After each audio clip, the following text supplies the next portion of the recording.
समस्त को नमस्कार। रेडियो कोरापुट को आपको स्वागत करुछु। आज आम जड़े निरा व्यक्तित्व सहित कथबार्ता करवा। से होती जयपुर संतान तारा प्रसाद दास। से बर्तमान इन्फोसिस रे कंप्यूटर सॉफ्टवेयर रे काम करुछंती भुवनेश्वर ठारे। किंतु तांकर पेशा होछि कंप्यूटर, किंतु निशा होछि समस्तक सहित कथबार्ता करवा, वार्तालाप करवा, संपर्क स्थापन करवा। आउ से निशारे से एपरी मस्कुल हो जाइछंती, लोकों पाखे पहुँचुंट, सहित कथबार्ता करुँच एवं तांकरी कथा चारिआडे समस्त पाखे पहुँचार प्रचेषा करुँच। तेबे तांको आज आम कोरापुटर पंडीघाट रे नदी जो कूल कूल नाद जो पानीटी पिटी होछि, निश्चित भाव में भी आनंदित करुथबो। से भली एक परिवेश रे सहित कथबार्ता कर सुजोग मिली। तेणु रेडियो कोरापुट तरफ आम तारा प्रसाद भाई पाखे आम कृतज्ञता जनाऊँ एवं आम जानवा चाहबू जे भाई आपणकर स्कूलिंग केम थिला, कोठी आपण स्कूल पाठ पढ़ुले एवं इन्फोसिस पर्यंत यात्रा केम थिला?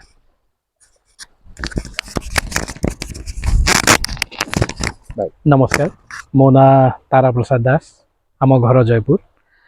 आउ सार जमती पचारे मोर बाल्य जीवन कटी थिला जयपुर रे। मो जयपुर रे जन्म, कोरापुट माटी रे जन्म, ऐतिहासिक जयपुर सहर रे मोर जन्म। मोर प्राथमिक शिक्षा हेतिला जयपुर सरस्वती शिशु मंदिर रे। आमे प्रथम बैच शिशु मंदिर स्टूडेंट आम माने आरंभ करथिलु। आम श्रेणी रे सेते बेले मात्र 7 जण आमे छात्र छात्री थिलु। छोटिया गोटे गोटे बखरा रो आमर स्कूल आरंभ। आज तो शिशु मंदिर एक बहुत बड़ अनुष्ठान हो जाइए, किंतु आमे यात्रा आरंभ करथिलु गोटे छोट बखरा घर रु, टीण घरटा। तापरे मु जॉइन कली जयपुर आउ गोटे ऐतिहासिक विद्यालय, जयपुर सरकारी विद्यालय। सेते बेलकु सेटा बालक विद्यालय ही कि नथिला, सरकारी उच्च विद्यालय। सेठी मु पढ़ली 8म रु 10म श्रेणी पर्यंत। तापरे विक्रमदेव कॉलेज, तापरे मोर इंजीनियरिंग शिक्षा मु ग्रहण करथिली Bhubaneswar Silicon Institute of Technology रु। तापरे कर्म जीवन आरंभ हो गला, जंजाल आरंभ हो गला।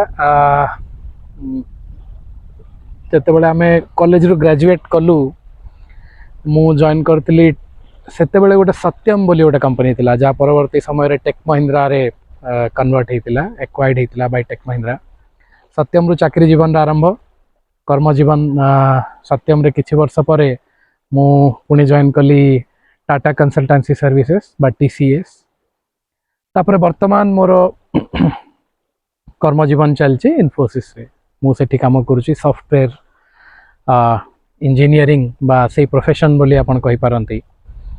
ये हला मोर शिक्षा रु कर्म।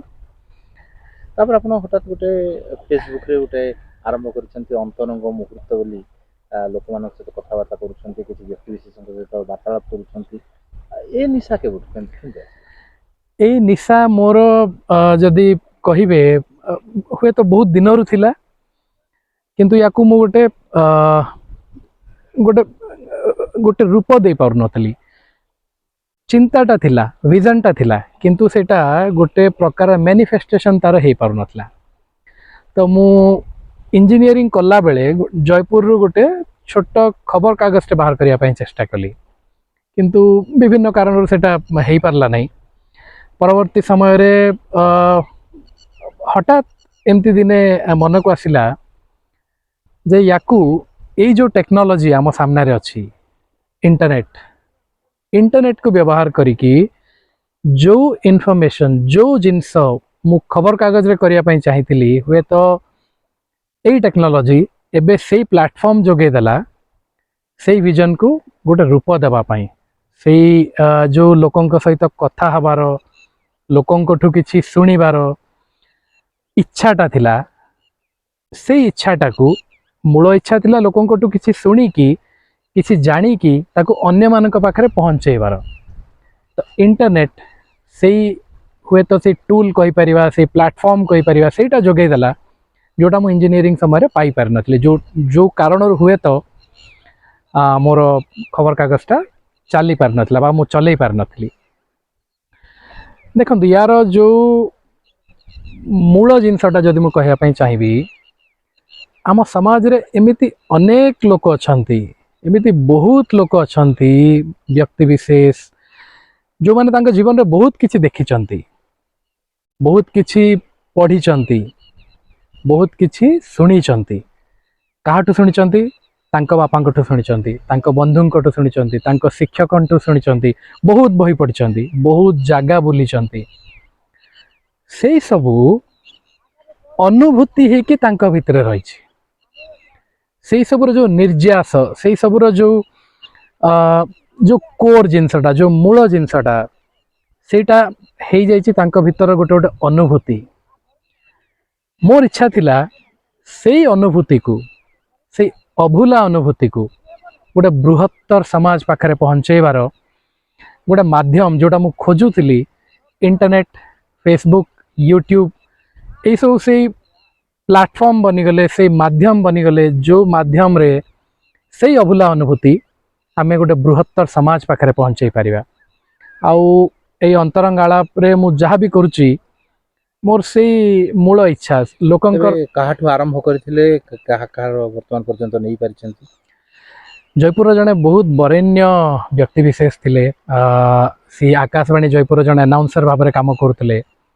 ତାହା ଛଡ଼ା ବି ତାଙ୍କର ବ୍ୟକ୍ତିତ୍ୱର ଆହୁରି ଅନେକ ଦିଗ ଥିଲା, ବିଭବ ଥିଲା। ସ୍ୱର୍ଗତ ଲକ୍ଷ୍ମୀଧର ସାହୁ, ଭାନା ନାଁରେ ସେ ଜୟପୁରରେ ବହୁତ ପରିଚିତ। ତାଙ୍କଠୁ ଆରମ୍ଭ ହୋଇଥିଲା ଅନ୍ତରଙ୍ଗ ଆଳାପର ପ୍ରଥମ ଅଧିବେଶନ ବା ଏପିସୋଡ଼ ଯାହା ବି ଆପଣ କୁହନ୍ତୁ। ଲକ୍ଷ୍ମୀଧର ସାହୁଙ୍କ ଠାରୁ ଆରମ୍ଭ ହୋଇଥିଲା। ତାପରେ ମୁଁ କଥା ହେଇଥିଲି ସେମିଳିଗୁଡ଼ାର ବୟୋଜ୍ୟେଷ୍ଠ ଗାନ୍ଧୀବାଦୀ ବ୍ୟକ୍ତିବିଶେଷ, କର୍ମୀ ଯାହା ବି କୁହନ୍ତୁ, ଶ୍ରୀଯୁକ୍ତ କୃଷ୍ଣ ସିଂ ମହୋଦୟ। ତାପରେ କୋଟିଆ ଆନ୍ଦୋଳନରେ କୋଟିଆ ଆନ୍ଦୋଳନକୁ ଗୋଟେ ଲୋକଲୋଚନକୁ ଆଣିଥିବା ଶ୍ରୀଯୁକ୍ତ ଗଦାଧର ପରିଡ଼ା, ତାଙ୍କ ସହିତ କିଛି କଥାବାର୍ତ୍ତା ହେଇଥିଲେ ଅନ୍ତରଙ୍ଗ ଆଳାପରେ। ଡକ୍ଟର ଗଙ୍ଗାଧର ନନ୍ଦ, ଜୟପୁରର ବରିଷ୍ଠ ବ୍ୟକ୍ତିବିଶେଷ, ଜଣେ ଜ୍ଞାନୀ। ଡକ୍ଟର ଗଙ୍ଗାଧର ନନ୍ଦ ଜୟପୁର ଦଶହରାର ମହତ୍ତ୍ୱ ବିଷୟରେ ବୁଝେଇଥିଲେ। କିଛିଟା ରାଜନୈତିକ ବ୍ୟକ୍ତିବିଶେଷ ମଧ୍ୟ ଏହି କାର୍ଯ୍ୟକ୍ରମରେ ତାଙ୍କ ସହିତ ମୁଁ ବସିବାର ସୁଯୋଗ ପାଇଥିଲି। ସାବର ଶ୍ରୀକ୍ଷେତ୍ରର ଉମାକାନ୍ତ ଦାସ, ସାବର ଶ୍ରୀକ୍ଷେତ୍ରର ଯିଏ ସମ୍ପାଦକ ଭାବରେ କାମ କରୁଥିଲେ, ଶ୍ରୀଯୁକ୍ତ ଉମାକାନ୍ତ ଦାସ, ସ୍ୱର୍ଗତ ଉମାକାନ୍ତ ଦାସ।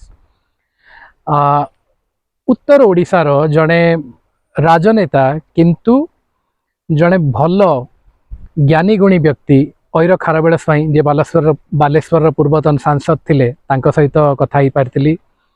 ନବରଙ୍ଗପୁରର ପୂର୍ବତନ ସାଂସଦ ବଳଭଦ୍ର ମାଝୀ ମହୋଦୟ, ତାଙ୍କ ସହିତ କଥା ହେଇଥିଲି। ନବରଙ୍ଗପୁରର ଯିଏ ବର୍ତ୍ତମାନର ସାଂସଦ ଅଛନ୍ତି ଶ୍ରୀଯୁକ୍ତ ରମେଶ ମାଝୀ, ତାଙ୍କ ସହିତ ବି କିଛି ବସିଥିଲି। ଏଇ ଯେଉଁ କାମଟା କରୁଛନ୍ତି, ଏଥିରେ କେମିତି ଆତ୍ମିକ ଆନନ୍ଦ କେମିତି ମିଳୁଛି? ଏଇ ଅନ୍ତରଙ୍ଗ ଆଳାପ ମୁଁ ଯେମିତି ଆଗରୁ ବି କହିଥିଲି, ମୋତେ ସେଇ ସୁଯୋଗ ଯୋଗାଇ ଦେଇଛି ଯେଉଁଟା ମୁଁ ବହୁତ ଦିନରୁ ହୁଏତ ଖୋଜୁଥିଲି, ଲୋକଙ୍କ ସହିତ କଥା ହେଇକିରି ତାଙ୍କ ଅନୁଭୂତି ଜାଣିବା ଆଉ ବୃହତ୍ତର ସମାଜ ପାଖରେ ପହଞ୍ଚେଇବା। ଯେତେବେଳେ ଅନ୍ତରଙ୍ଗ ଆଳାପ ମୋତେ ଏଇ ସୁଯୋଗ ଯୋଗାଇ ଦେଇଛି, ଏଇଥିରୁ ମୁଁ, ଆପଣ ଯେଉଁ ପଚାରିଲେ ଏଇଥିରୁ କେଉଁ ପ୍ରକାର ଆନନ୍ଦ ମିଳୁଛି ବା ତୃପ୍ତି ମିଳୁଛି, ତାହାକୁ ହୁଏତ ମୁଁ ଭାଷାରେ ହୁଏତ ବର୍ଣ୍ଣନା କରିପାରିବି ନାହିଁ। କିନ୍ତୁ ଏତିକି କହିପାରିବି, ଅନ୍ତରଙ୍ଗ ଆଳାପ ମୋତେ ନିଜେ ନିଜ ସହିତ ସମ୍ପର୍କ ସ୍ଥାପନ କରିବାର ଗୋଟେ ସୁଯୋଗ ଦେଇଛି, ଗୋଟେ ସେତୁ ବନିଛି। ଆଉ ସେଇଥିରୁ ଯେଉଁ ଆନନ୍ଦ ମିଳୁଛି ତାହା ବାସ୍ତବିକ ଅବର୍ଣ୍ଣନୀୟ। ତେବେ ଆପଣଙ୍କ ପାଖରେ ଆମେ କୃତଜ୍ଞତା ଜଣାଉଛୁ ଯେ ଏତେ ସୁନ୍ଦର ଭାବରେ ଆପଣଙ୍କର ଯାତ୍ରା ସମ୍ପର୍କରେ ଆମକୁ ଜଣାଇଛନ୍ତି। ରେଡ଼ିଓ କୋରାପୁଟର ସମସ୍ତ ଶ୍ରୋତା ନିଶ୍ଚିତ ଭାବରେ ଏହାଦ୍ୱାରା ଲାଭାନ୍ୱିତ ହୋଇଥିବେ। କେବଳ ନିଶା ନୁହେଁ, ପେଶାଙ୍କ ସହିତ ମଧ୍ୟ ସେ ନିଶାକୁ ମିଶାଇଛନ୍ତି। ପେଶା ତ କରୁଛନ୍ତି ପେଟ ପାଇଁ, କିନ୍ତୁ ନିଶା ଲାଗିଛି ସମଗ୍ର ଆତ୍ମିକ ଆନନ୍ଦ ପାଇଁ, ଆତ୍ମା ପାଇଁ ଏବଂ ଶରୀର ପାଇଁ, ମନ ପାଇଁ, ପ୍ରାଣ ପାଇଁ, ସବୁ ପାଇଁ ଏହି ନିଶାଟି ତାଙ୍କର ବଳବତ୍ତର ରହୁ। ଏଭଳି ଭାବରେ ସେ ଅନେକ ବ୍ୟକ୍ତିଙ୍କ ସହିତ କଥାବାର୍ତ୍ତା କରୁଥାନ୍ତୁ ଏବଂ ତାଙ୍କର ଯେଉଁ ଲୁକାୟିତ ହୋଇଥିବା ପ୍ରତିଭା, ସେ ପ୍ରତିଭା ଗୁଡ଼ିକ ସାମ୍ନାକୁ ଆସିବାରେ ସହାୟକ ହେଉ। ଏହି ଆଶାର ସହିତ ରେଡ଼ିଓ କୋରାପୁଟର ଶ୍ରୋତାଙ୍କ ତରଫରୁ ଆମେ ପୁଣି ଥରେ ତାରା ଭାଇଙ୍କ ପାଖରେ କୃତଜ୍ଞତା ଜଣାଇ ରହୁଛୁ। ତେବେ ନମସ୍କାର।